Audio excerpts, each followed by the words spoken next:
बिस्मिल्लाहिर्रहमानिर्रहीम।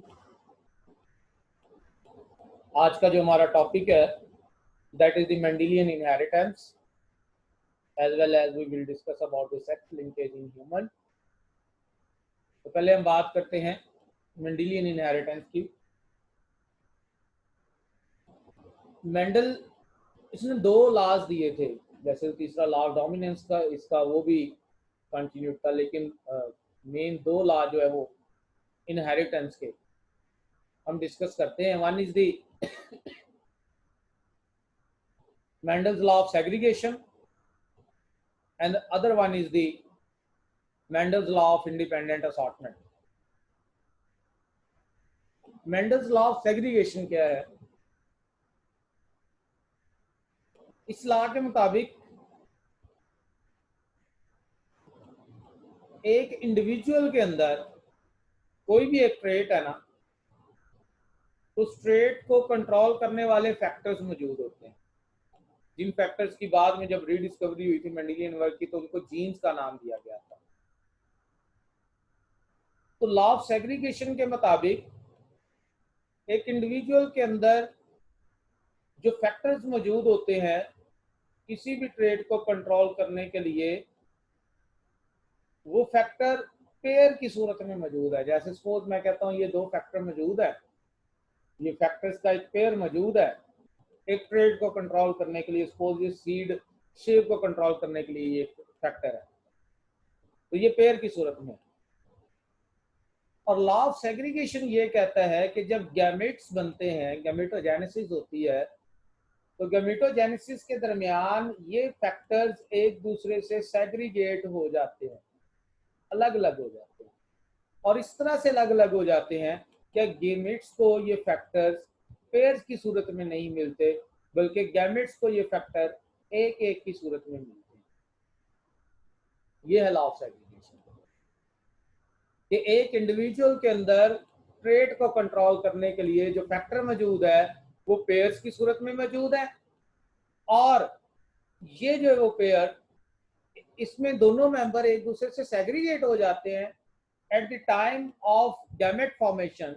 गैमेटोजेनेसिस के दौरान जो मियोसिस है वो इन फैक्टर्स को एक दूसरे से सेग्रीगेट कर देती है, अलग अलग कर देती है, सेपरेट कर देती है।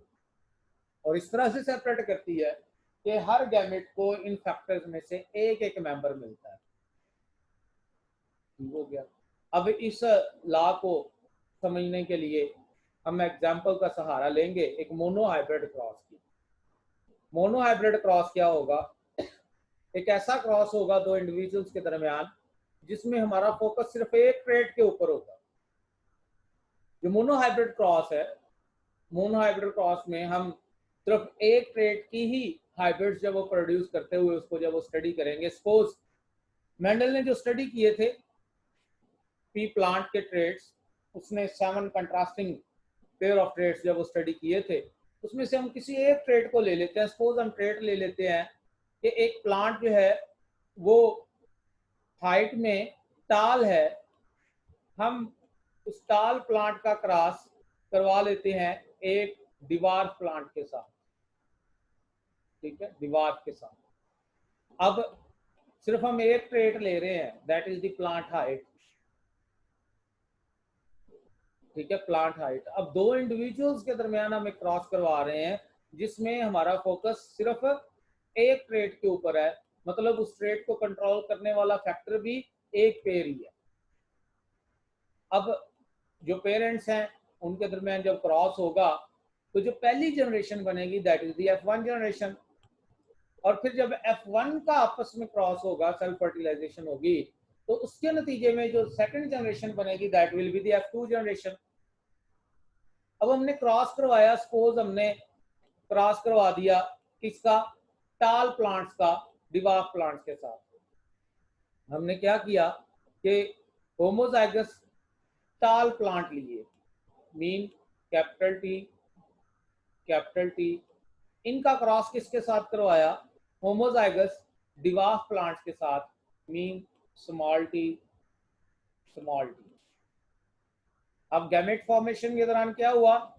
एक एक फैक्टर गैमेट्स में, ठीक है, एक एक फैक्टर गैमेट्स में। F1 जो बनी वो तमाम की तमाम टाल थी, लेकिन वो टाल थी फिनोटिपिकली, उसकी जीनोटाइप कुछ ये थी, कैपिटल टी स्मॉल टी। इसका मतलब ये है कि ये इसके अंदर जो कैपिटल टी है that is complete dominant over small T. जब इनका आपस में क्रॉस करवाया गया कैपिटल टी स्मॉल टी का कैपिटल टी स्मॉल टी के साथ, तो जो F2 बनी उसमें से 3 प्लांट ऐसे बने जो कि टाल थे, और एक ऐसा बना जो कि डिवाफ था। जो टाल थे वो बने कैपिटल टी स्मॉल टी, ये दो तरह के फिनोटाइप जीनोटाइप वाले। एक होमोजाइगस टॉल बना और दो जो है वो हेटेरोजाइगस टॉल बने, और एक बना स्मॉल टी। ये जो स्मॉल टी था that was the homozygous recessive, ये डिवाफ था। ठीक है, ये हमारे पास रेशियो आई। कैसे आई वही पुनेट स्केयर हम इसको डिस्कस कर लेते हैं कि ये हमारे पास जो है वो फिनोटाइप्स थी, टाल और डिवाफ। टाल की जीनोटाइप कैपिटल टी थी, डिवाफ की जीनोटाइप स्मॉल टी थी। ठीक है, लॉ ऑफ सेग्रीगेशन के मुताबिक गैमेट्स जो बने एक एक फैक्टर गैमेट में आया। इसके जो पोलन्स बने वो कैपिटल टी वाले थे, इसके जो ओव्यूल बने वो स्मॉल टी वाले थे। ये हमने स्मॉल टी का ओव्यूल और कैपिटल टी का पोलन लेके उनको आपस में जब मिलाया तो F1 जो हमारे पास बनी वो कैपिटल टी स्मॉल टी थी, हाइब्रिड, मोनो हाइब्रिड। ठीक है, अब इससे जब सेल्फ फर्टिलाइजेशन हुई, ठीक है, तो इससे आगे जब हमारे पास जो बने चार में से पुनेट स्केयर बना लें आप, इस तरह से बना लें। ठीक है, कि एक जानब जो है वो कैपिटल टी स्मॉल टी, ठीक है, एक जानब कैपिटल टी स्मॉल टी, ये भी एक जानब कैपिटल टी स्मॉल टी। तो ये क्रॉस करते जाएं, capital T capital T capital T small T small T capital T small T small T. ठीक है, तो इस तरह से एक ऐसा बना जो होमोजाइगस रिसेसिव था, डिवाफ। एक ऐसा बना जो होमोजाइगस डोमिनेंट था, टाल। दो ऐसे बने जो हेटेरोजाइगस डोमिनेंट थे। तो फिनोटिपिकली 3 डोमिनेंट थे, एक जो है वो रिसेसिव था, लेकिन जीनोटिपिक रेशो 1:1 थी। ठीक है, तो कोई भी जो मोनोहाइब्रिड क्रॉस है अगर वो 3:1 की रेशो फिनोटिपिकली और 1:1 की रेशो फिनोटिपिकली जो है वो जीनोटिपिकली निकाल रहा है, तो ये इंडिकेट कर रहा है कि लॉ ऑफ सेग्रीगेशन के मुताबिक जो फैक्टर्स हैं वो गैमेट फॉर्मेशन के दौरान एक दूसरे से सेपरेट हो रहे हैं और उसके बाद रीजॉइन होते हैं, रिकम्बाइन होते हैं जब जाइगोट फॉर्मेशन में। अब हमारे पास सपोज एक प्लांट है, ये कोई भी एक ऑर्गेनिज्म है, उसकी हमें फिनोटाइप का पता है और हमें जीनोटाइप का आइडिया नहीं है। फिनोटाइप का पता है और जीनोटाइप का आइडिया नहीं है, तो हम उसकी जीनोटाइप मालूम कर सकते हैं टेस्ट क्रॉस के थ्रू। टेस्ट क्रॉस एक ऐसा क्रॉस है जिसके जरिए हम किसी भी इंडिविजुअल की जीनोटाइप जो है वो मालूम कर सकते हैं कि क्या वो होमोजाइगस है या हेटेरोजाइगस है। कैसे हम टेस्ट क्रॉस करेंगे? टेस्ट क्रॉस के लिए आप जो आपके पास जो है वो प्लांट है, जो कोई भी ऑर्गेनिज्म है जिसके ट्रेट का आपको पता है, ठीक है, जिसके ट्रेट का आपको पता है। सपोज मैं व्हाइट बोर्ड आपके साथ शेयर करता हूँ, उसमें हम डिस्कस करते हैं।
जी बच्चे, ये आपके सामने मैंने ये सपोज एक प्लांट है, डिवाफ प्लांट, ये होमोजाइगस रिसेसिव है।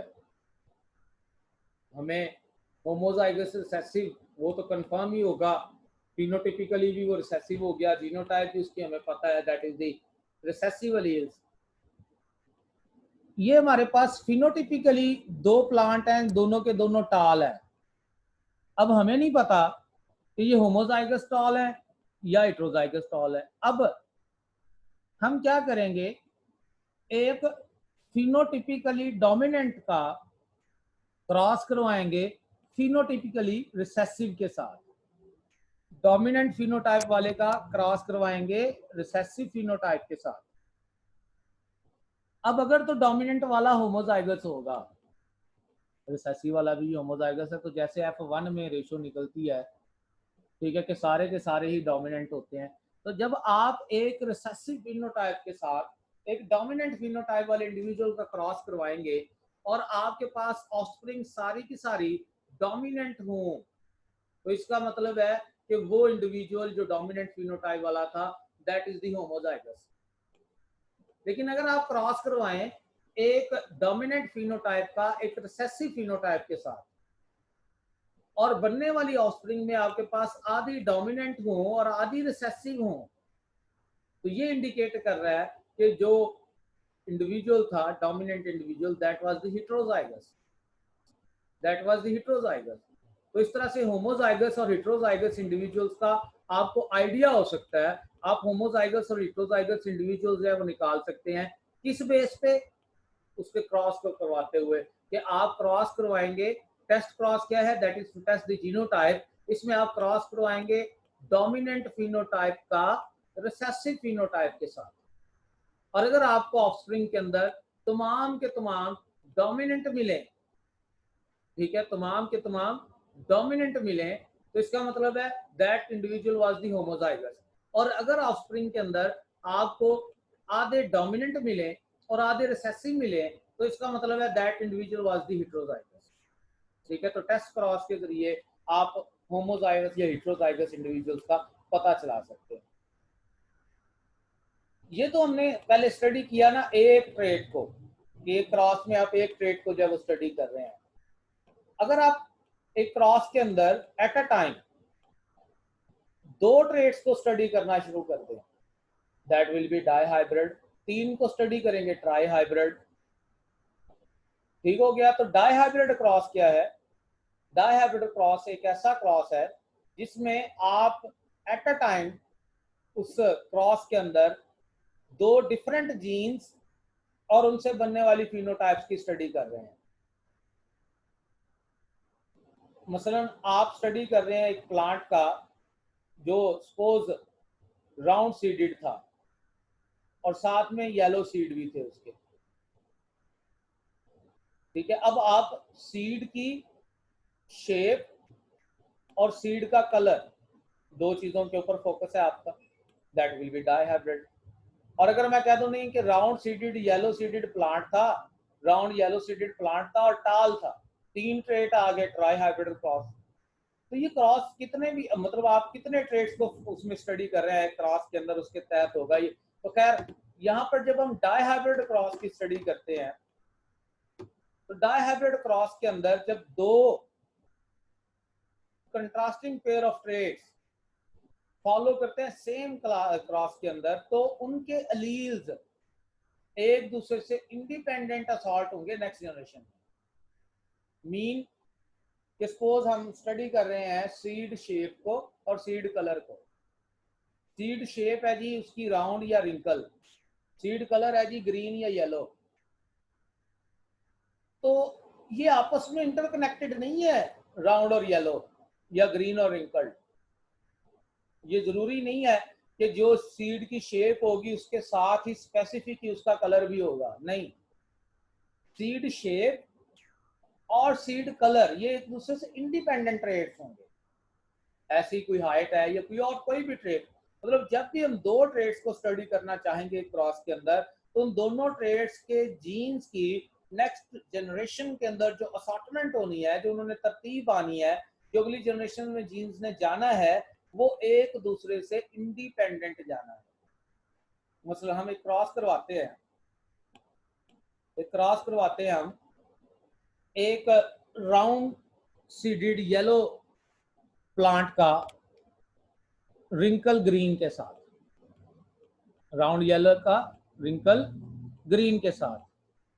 आपके पास जो F1 आएगी that will be the round yellow, क्योंकि according to law of segregation जब गैमेट्स बनेंगे तो गैमेट्स में दोनों आर में से एक आर आएगा, दोनों वाई में से एक वाई आएगा, तो इसके gametes capital R capital Y बनेंगे और इसके स्मॉल आर स्मॉल वाई बनेंगे। और हमारे पास जो F1 आ जाएगी that was the capital R capital Y small Y. फिर जब आप क्रॉस करवाएंगे capital R capital Y small Y का capital R capital Y small Y के साथ, तो इस क्रॉस के नतीजे में आगे क्या होगा, ये देखें। जब अब गैमेट्स बनेंगे इन दोनों आर में से एक गैमेट्स में लाजमी जाएगा और दोनों वाई में से एक गैमेट में लाजमी जाएगा। अब होगा क्या, ऑब्जर्व करें, कैपिटल आर के साथ कैपिटल वाई भी जा सकता है, इसी तरह से कैपिटल आर के साथ स्मॉल वाई भी जा सकता है, स्मॉल आर के साथ कैपिटल वाई भी गैमेट्स में जा सकता है, और स्मॉल आर के साथ स्मॉल वाई भी। तो इस तरह से चार तरह के गैमेट्स बनेंगे, चार इसके और चूंकि दूसरा भी सेम ही है तो चार इसके। और जब हम पटनेट स्क्वायर बनाएंगे तो हमारे पास जो टोटल 16 इंडिविजुअल जो बनेंगे उनमें अब आप क्रॉस करते जाएं, कैपिटल आर कैपिटल वाई बनेगा, इसको इसके साथ क्रॉस करना, फिर इसको इसके साथ करें, फिर इसको इसके साथ करें, फिर इसको इसके साथ करें, ठीक है। अब इसमें आप देखते जाएं कि जब पहले आप कैपिटल आर वाई का इसके साथ क्रॉस करते हैं, ये आपके पास बना capital R capital Y round yellow.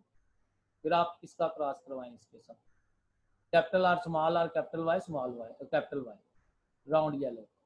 फिर आप इसका क्रॉस करवाएं इसके साथ, capital R capital Y small y round और येलो।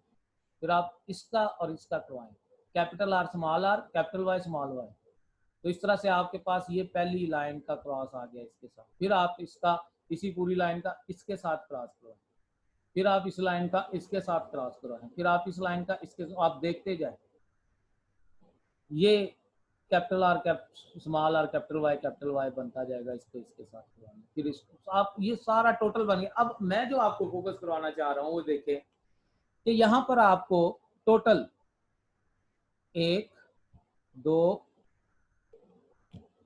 3 4 5 6 7 8 और 9 प्लांट आपको ऐसे मिलेंगे जो कि राउंड और येलो सीडड है। 3 आपको ऐसे मिलेंगे जो राउंड और ग्रीन है।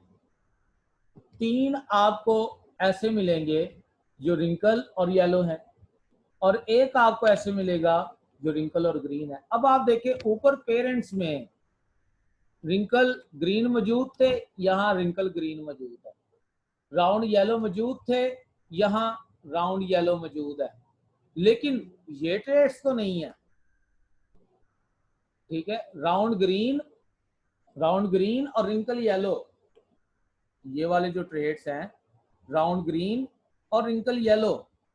अब देखें ये राउंड ग्रीन और रिंकल येलो ये ट्रेड्स ये तो पेरेंट्स में थे ही नहीं, ये ट्रेड्स कैसे बन गए? ये ट्रेड्स बनने का मतलब ये है कि yellow colour is not linked with the round seeded. जब भी अगली जनरेशन के अंदर असॉर्टमेंट होनी है तो कलर के जीन की शेप के जीन से अलग असॉर्टमेंट होनी है, ठीक है। येलो कलर वाला अलग, सीड की शेप वाला अलग है, इसीलिए वो जो येलो कलर का जीन है वो रिंकल शेप वाले जीन के साथ भी तरतीब पा सकता है। ग्रीन कलर का जो जीन है, ठीक है, वो राउंड शेप सीड के साथ जो है उसके साथ भी असॉर्ट पा सकता है। तो ये जो दो ट्रेड्स नए प्रोड्यूस हुए हैं ये इंडिकेट कर रहे हैं कि जो नेक्स्ट जनरेशन के अंदर असॉर्टमेंट हो रही है एलील्स की वो एक दूसरे से इंडिपेंडेंट हो रही है। सीड कलर और सीड शेप ये दो अलग अलग ट्रेड्स हैं और ये दोनों ट्रेड्स एक दूसरे के ऊपर डिपेंड नहीं कर रहे।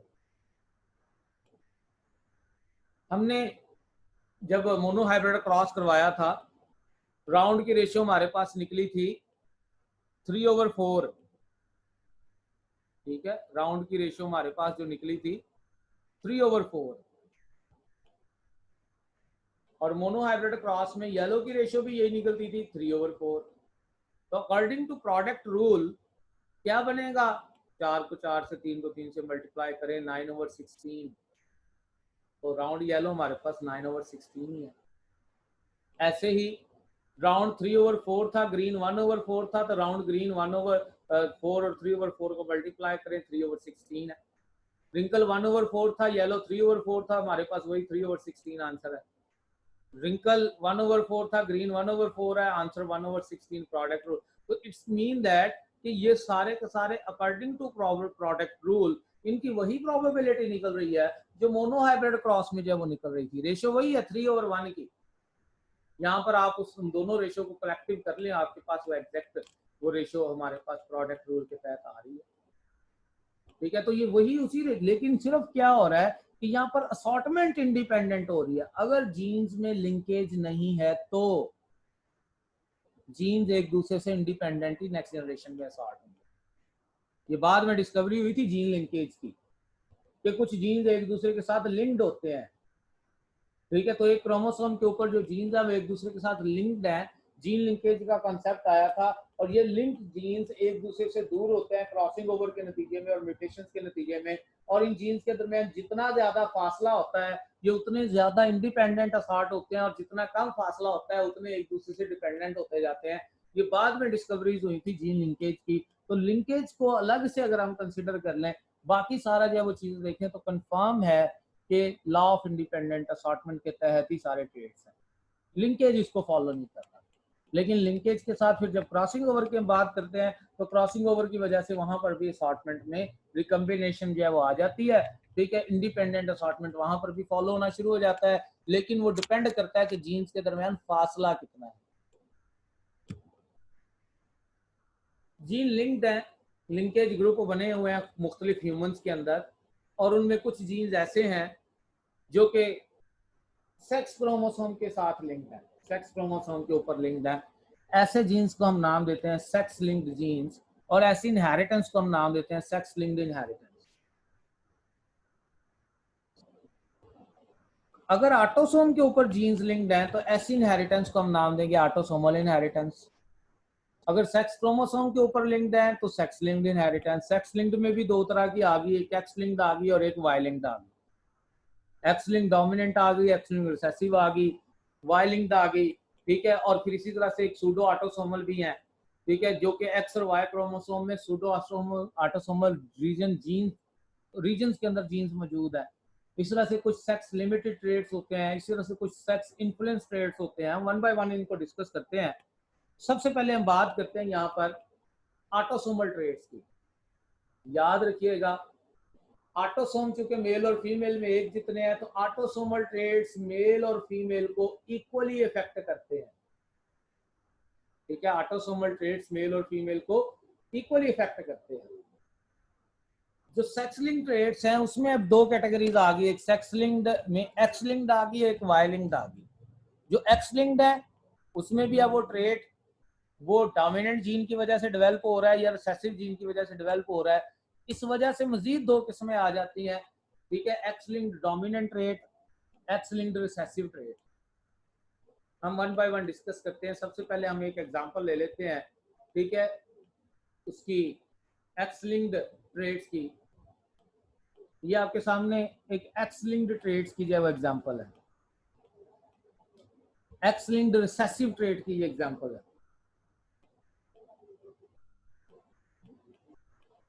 एक्स लिंक्ड रिसेसिव ट्रेट क्या है?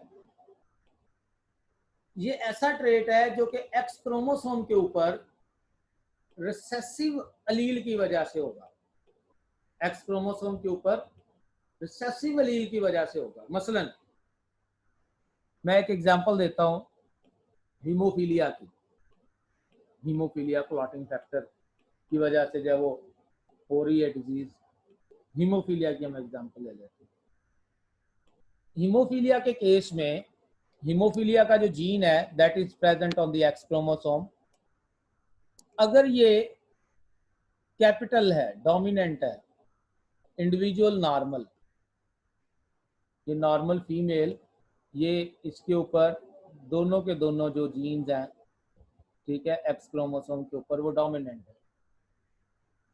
अगर मैं कहूं कि एक मेल जो कि नॉर्मल है तो वो उसके एक्स क्रोमोसोम के ऊपर लगा हुआ जीन डोमिनेंट है, वाई के ऊपर उसके है ही नहीं वो जीन, हेमिजाइगस कंडीशन है। अगर मेल अफेक्टेड है तो इसका मतलब है कि उसके एक्स क्रोमोसोम के ऊपर जो अलील लगा हुआ है दैट इज रिसेसिव, वाई के ऊपर तो है नहीं है, हेमिजाइगस है मेल। और अगर फीमेल के अंदर एक अलील डोमिनेंट है और एक अलील रिसेसिव है तो वो कैरियर होगी। और अगर फीमेल दोनों के दोनों रिसेसिव अलील रखती है तो फिर उसी सूरत में वो अफेक्टेड होगी, अदरवाइज नहीं। तो इसका मतलब ये हुआ कि जो एक्स लिंक्ड रिसेसिव ट्रेट्स हैं ये मेल को ज्यादा अफेक्ट कर रहे हैं, फीमेल को कम अफेक्ट कर रहे हैं। यानी कि मेल में तो दो ही है ना फॉर्म, या तो वो अफेक्टेड है या नहीं है। अगर कैपिटल एच आ गया तो नॉर्मल है, स्मॉल एच आ गया तो अफेक्टेड है। लेकिन फीमेल के अंदर तीन तरह की फिनोटाइप्स मतलब उसमें जीनोटाइप्स आ गई, या तो वो क्या है होमोजाइगस नॉर्मल है, या वो हेटेरोजाइगस नॉर्मल यानी कि कैरियर है। और वो अफेक्टेड जो है वो उसी सूरत में होगी जब उसके अंदर दो अलील रिसेसिव आएंगे। तो एक्स लिंक्ड रिसेसिव ट्रेट्स, इसके मतलब की पॉइंट याद रखिएगा, that affect female less male more, एक चीज। दूसरा, अगर फादर अफेक्टेड है, हम यहाँ पर क्रॉस तो नहीं स्टडी करेंगे, हम यहाँ पर पेडिग्री एनालिसिस करेंगे, यानी कि खानदान की हिस्ट्री स्टडी करेंगे। तो अगर फादर अफेक्टेड है तो डॉटर कैरियर होनी चाहिए, क्योंकि फादर की तरफ से वो अफेक्टेड जीन आएगा एक्स क्रोमोसोम के ऊपर रिसेसिवल फॉर्म में। तो मदर अगर नॉर्मल है तो सारी डॉटर्स कैरियर बनेंगी, और अगर मदर हेटेरोजाइगस फॉर्म में है तो आधी डॉटर्स जो है वो कैरियर बनेंगी और आधी डॉटर्स अफेक्टेड बनेंगी। ठीक है। दूसरी चीज, अगर मदर कैरियर है, अगर मदर कैरियर है, अगर मदर कैरियर है तो जो सन है ना वो आधे अफेक्टेड होंगे आधे नॉर्मल होंगे, फादर नॉर्मल अगर होगा। अगर मदर कैरियर है और फादर अफेक्टेड है, अगर मदर कैरियर है और फादर अफेक्टेड है तो फिर जो बेटियां हैं वो आधी कैरियर होंगी आधी अफेक्टेड होंगी। लेकिन अगर मदर कैरियर है और फादर नॉर्मल है तो जो बेटियां हैं वो आधी नॉर्मल होंगी आधी कैरियर होंगी। ये मुख्तलिफ पेडिग्रीज हमारे पास आएंगे, हम उनके साथ डिस्कस करते हुए इसको करेंगे एग्जाम्पल्स के साथ। तो जो की पॉइंट्स आपने इसमें याद रखने हैं एक्स लिंक्ड रिसेसिव ट्रेट में, कि मेल अफेक्टेड मोर, दूसरा ये जिगजैग फॉर्म में जाते हैं। ठीक है, ये जिगजैग फॉर्म में जाते हैं, यानी कि अगर बाप अफेक्टेड है तो उससे बेटी जो है वो कैरियर हो जाएगी, और उस कैरियर बेटी से उस बाप का जो ग्रैंडसन होगा वो अफेक्टेड हो जाएगा जिगजैग फॉर्म में। वन जनरेशन स्किप करते हुए ये जा सकते हैं। सिकल्स वो इसमें हीमोफीलिया, कलर ब्लाइंडनेस, ठीक है, ये इसकी एग्जांपल्स हैं सेक्स लिंक्ड रिसेसिव ट्रेट्स की। ये आपके सामने एक पेडिग्री शो हुई है क्वीन विक्टोरिया की, और आप इस पेडिग्री में देख सकते हैं कि किस तरह से आपको ये मेल अफेक्टेड ज्यादा नजर आ रहे हैं, फीमेल कैरियर नजर आ रही हैं, फीमेल अफेक्टेड ना होने के बराबर नजर आ रही हैं। नहीं है, इस पेडिग्री में नहीं है, लेकिन पॉसिबल हो सकती हैं, और वो सिर्फ तभी होंगी अगर जो है वो उसके अंदर दोनों अलील रिसेसिव आएंगे। तो इस सारी पेडिग्री में ये शो हो रहा है कि ये एक sex linked x linked recessive trait की बात होगी। कलर ब्लाइंडनेस की एग्जांपल ले लें आप, उसमें भी यही चीज है। जो एक्स लिंक्ड डोमिनेंट ट्रेट्स हैं, एक्स लिंक्ड डोमिनेंट ट्रेट्स वो ट्रेट्स होते हैं जो कि डोमिनेंट जीन की वजह से जो है वो शो हो रहे हैं। अब इन ट्रेड्स में क्या होगा, इन ट्रेड्स के अंदर एक्स लिंक्ड डोमिनेंट ट्रेड्स के अंदर mail will be affected less and female will be affected more। मतलब फीमेल है ना, तो एक्स, जैसे ये एग्जांपल है हाइपोफॉस्फेटेमिक रिकेट्स, विटामिन डी की डेफिशिएंसी से हो रही है, तो इसमें अगर कैपिटल डी आ गया तो ये अफेक्टेड है, तो एक्स कैपिटल डी अफेक्टेड है, x capital D x small D ये अफेक्टेड है, एक डी भी आ गया तो एक्स स्मॉल डी ये नॉर्मल है। तो 3 में से 2 अफेक्टेड है और एक जो है इसमें हमारे पास नॉर्मल है। मेल में क्या है, मेल के अंदर X capital D Y affected है और एक्स स्मॉल डी वाई ये नॉर्मल है। तो 50-50 रेशियो नॉर्मल और अफेक्टेड होने की है। यहाँ पर क्या है, फीमेल 3 में से 2 अफेक्टेड है, एक नॉर्मल हो रही है। तो ये trait X linked dominant trait ये ज्यादा इफेक्ट कर रहे हैं इसको, फीमेल को, as compare to male. Hypophosphatemic rickets इसकी बेस्ट एग्जांपल है। इसी तरह से जो वाई लिंक्ड ट्रेट्स हैं दैट ओनली अफेक्ट मेल, जो वाई लिंक्ड ट्रेट है वो सिर्फ और सिर्फ मेल को अफेक्ट कर रहे हैं, क्योंकि वो वाई क्रोमोसोम के ऊपर मौजूद है और वाई क्रोमोसोम जो है वो फीमेल के अंदर जो है वो मौजूद ही नहीं, तो वाई क्रोमोसोम ये सिर्फ और सिर्फ जो है वो इसमें मेल को अफेक्ट कर रहे हैं।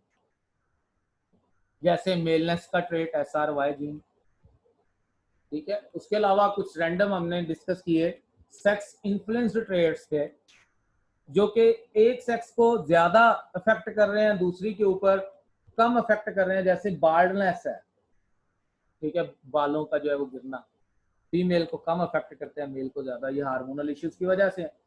इस तरह से कुछ ट्रेड्स सेक्स लिमिटेड ट्रेड्स होते हैं जो एक जेंडर में मौजूद होते हैं, दूसरी में नहीं होते। जैसे हम बात करें मिल्क प्रोडक्शन के जो है वो ट्रेड्स, इसमें जो जीन्स है वो फीमेल में जो है वो शो हो रहे हैं, मेल में नहीं हो रहे, ऐसे भी, ठीक है। तो ये हमारे पास मेनली जो एक्स लिंक्ड और वाई लिंक्ड इनहेरिटेंस थी। इसी लेक्चर को अगर आपने ज्यादा डिटेल से सेक्स लिंक्ड इनहेरिटेंस के मतलब पढ़ना है और उसमें कुछ कीज भी बनी हुई हैं, तो मेरे YouTube चैनल के ऊपर जेनेटिक्स, ठीक है, मॉलिक्यूलर जेनेटिक्स के नेम से एक प्ले लिस्ट बनी हुई है और उसमें टॉपिक है सेक्स लिंकेज इन ह्यूमन। आप वो वीडियो सुनिएगा, ठीक है, उसको देखिएगा, उसमें आपको कई एक और ट्रेड्स के मतलब जो है वो आइडिया होगा जो सेक्स से रिलेटेड है, सेक्स लिंक्ड है, विद एग्जांपल्स वहां पर जो है वो बात हुई है, जरा इन डिटेल है। अगर कोई इससे ज्यादा डिटेल लेना चाहता है तो आप उस लेक्चर को जो है वो सुन सकते हैं। अदरवाइज आप अपना जो है वो माइक अनम्यूट करें, कोई भी क्वेश्चन आंसर है तो आप मुझसे जो है वो भी